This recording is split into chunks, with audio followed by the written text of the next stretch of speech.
Hey everyone, Hunter here back again, and just like I promised, this video will be dedicated to those important champion mechanics that need a bit of time to explain. Let's get right to it. Let's start with champion rarity. This determines the basic strength of the champion. Those with higher rarity have better base stats and usually skills that are more powerful in terms of either pure damage, the kind of buffs and debuffs they inflict, and so on. First are common champions. These are the pawns on your board and are only really useful very early in the game.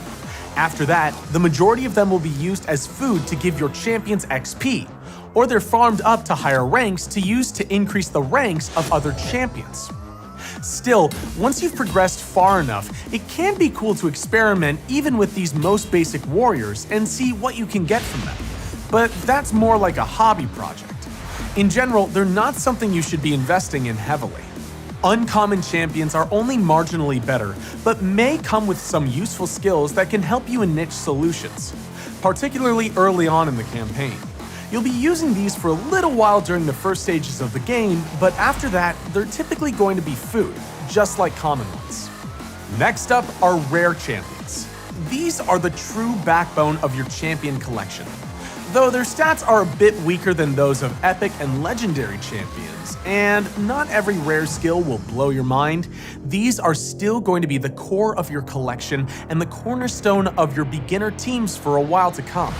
They have the advantage over epic and legendary champions of being easier to find duplicates of, therefore being easier to skill up, and often a fully skilled up rare can be more useful than an underdeveloped epic.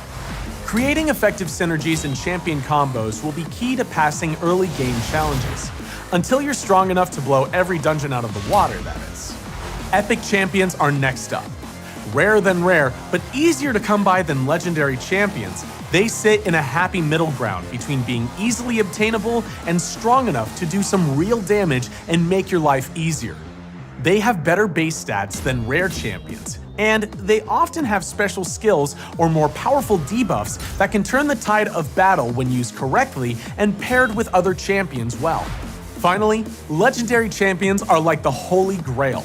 Mythical, highly sought after, and damn powerful. Aside from just looking awesome, they also have the highest base stats among all champions, meaning that they will always have a slight advantage in terms of raw potential. And until you have good enough artifacts to exploit that potential, the reverse is true. They help you beat challenges with lower artifact quality. They also have the most variable and often most powerful skills among the entire bunch. And remember rule number something?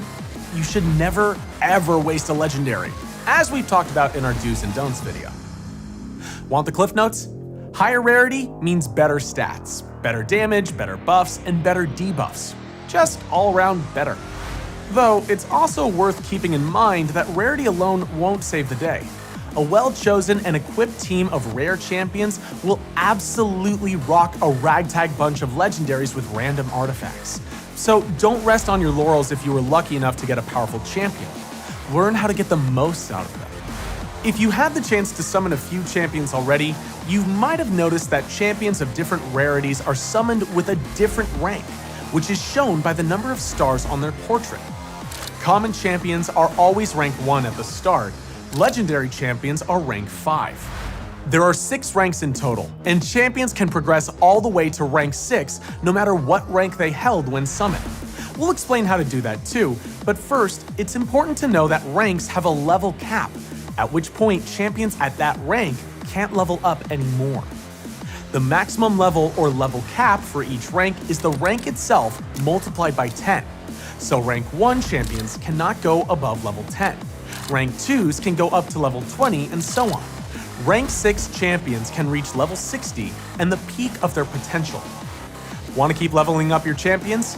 Increase their rank. So how do your champions gain level? If you've ever played an RPG, this shouldn't be anything groundbreaking. They need to gain experience by battling and killing things. Well, for the most part.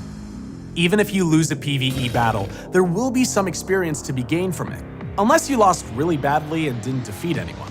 But winning gives you way more XP, as it should. We'll make a separate video about maximizing the experience gains of your champions, or else we'd never get to the rest of the important stuff we had planned for this episode. Apart from battles, you can also send champions to the sparring pit, where they gain experience automatically.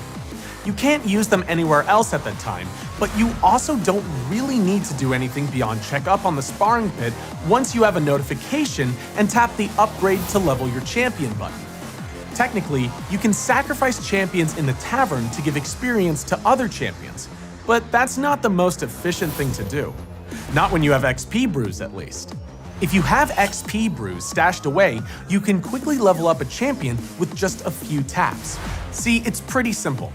Just select a champion, select the upgrade level tab, it's the one open by default, and fill the open slots with things you want to feed your champion. Remember, XP brews of a matching affinity give way more experience, so try to be efficient when using them.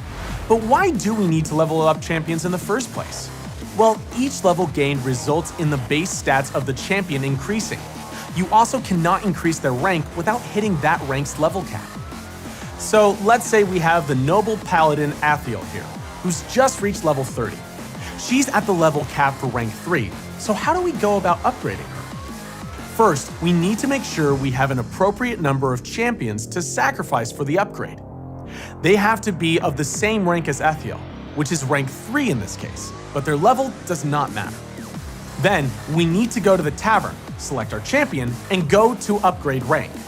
This part's easy because the game will only display champions of the appropriate rank that can be used for the upgrade.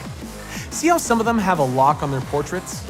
That means that the champion is either busy somewhere, like being part of your arena defense, sparring pit team, and so on, or you simply locked them in the champion collection to prevent them being lost by accident.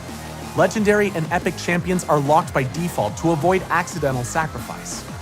Once the champions have been selected, hit the upgrade button and watch the magic happen.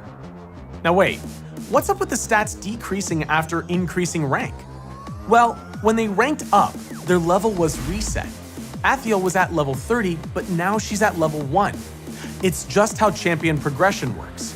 But don't worry, you'll be getting your champion back to their previous power level and go far beyond it in no time. Let's take a look at this in a bit more detail.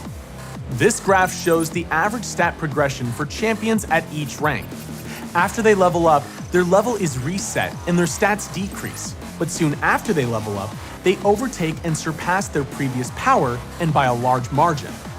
With each increase in rank comes a significant power upgrade at the max level for that rank.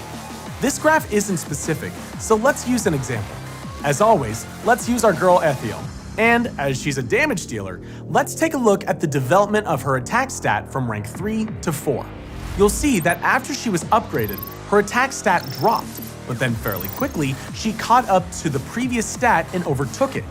In this case, she surpassed her previous strength at level 19, and then at level 40, the cap for rank 4, she's a killer. If you look at it closely, you'll see that the drop in the stat after she was upgraded from rank 3 to rank 4 disappears at level 19. And at level 40, this same stat is significantly higher than her highest at rank 3. That's about it when it comes to the basics of ranks and levels of your champions. Next up, we'll talk about Ascension and why you'll learn to love it. Don't forget to hit like and subscribe. I'll see you guys in the next episode.